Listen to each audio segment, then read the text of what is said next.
Hi, Crystal Ray here, and welcome to a very short series where we'll be talking about our process of moving the movie Making Elijah from in our brains to on screen and hopefully to homes and audiences around the country. So we don't know what we're doing. I don't know what I'm doing. This is not a royal we, this is a real we. So I co produced this with JC Jackson. She is lovely. And my hats that I wore for this were manyfold, right? Like I was directing and writing music for it. And yeah, I guess that was it. And acting in it a little bit. It's a documentary. And so during this process, I watched a ton of like Diaz for Darius. He's a filmmaker who allowed us in on his processes. He was submitting his films to festivals. And in general, he's brilliant and quite entertaining to watch. But I thought maybe there's room for one more. And since I really don't know what I'm doing, this is in no way a tutorial. This will just be a opportunity for you to enjoy the process with me, and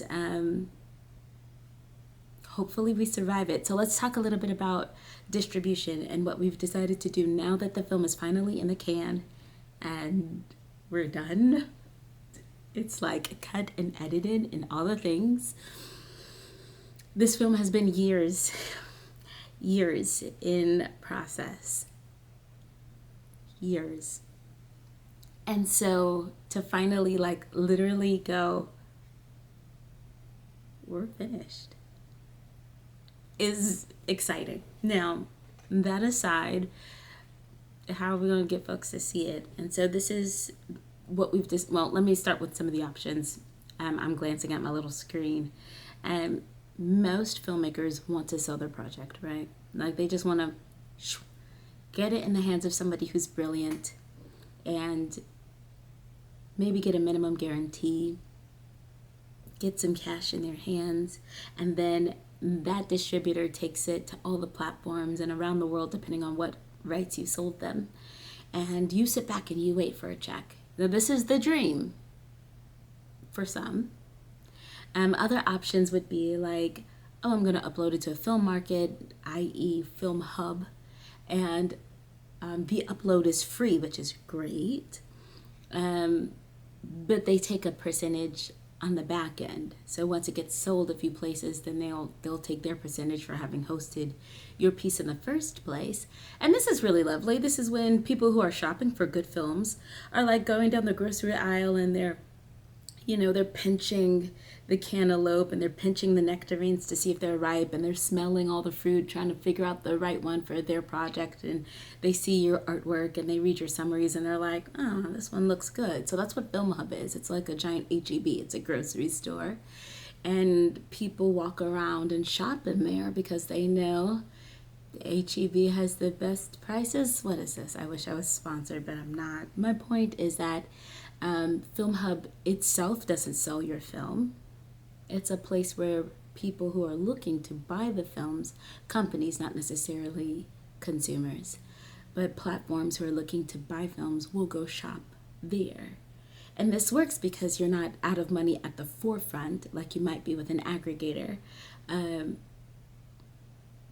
don't have a lot of control. You can't see everything that's happening, but you do get some feedback from Film Hub.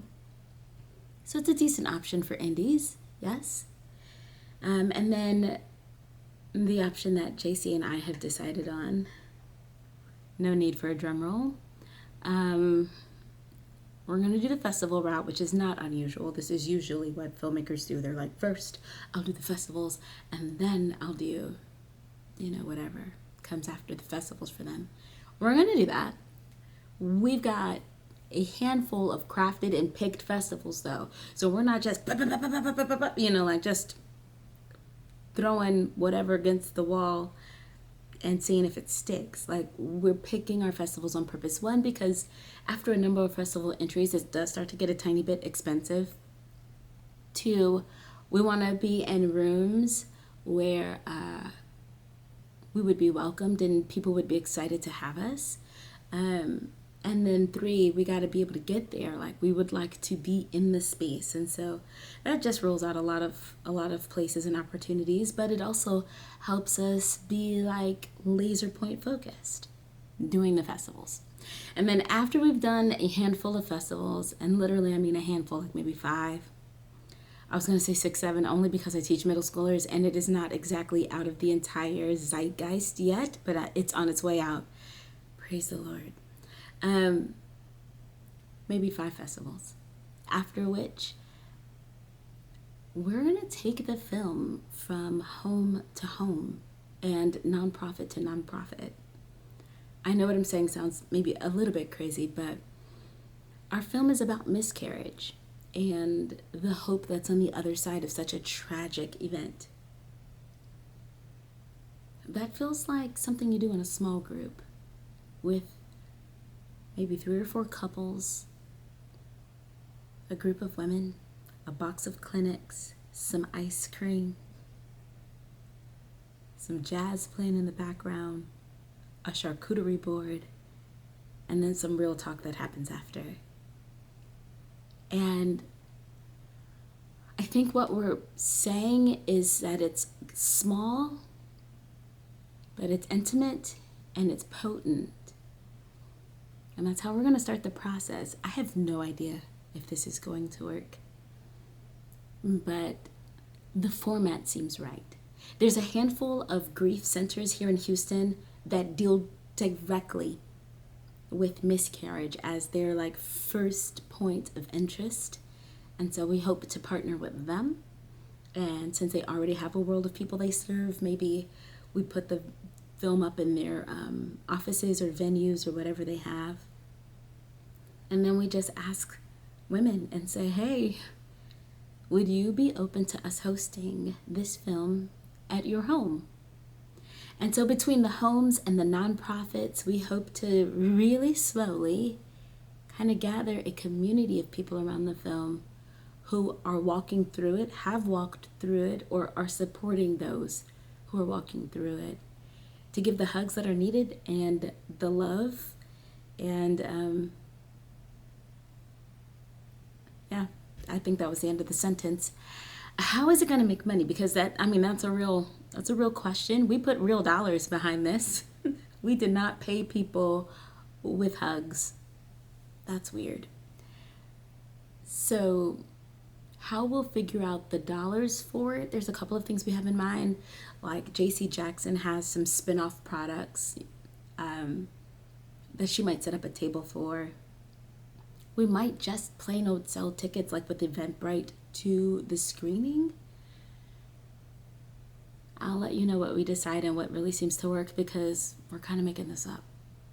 But I'm so excited. And I have a feeling that this film will be a space of healing, like an excuse to start a healing process for some. Because sometimes we need an excuse or a launch pad, a little bit of prodding towards better and wholeness. Okay. So that's our distribution model right now. It may change. I make no promises. It may change with the speed of light, or like how the Houston weather changes. But that's what we got for now. Okay. Keep making things.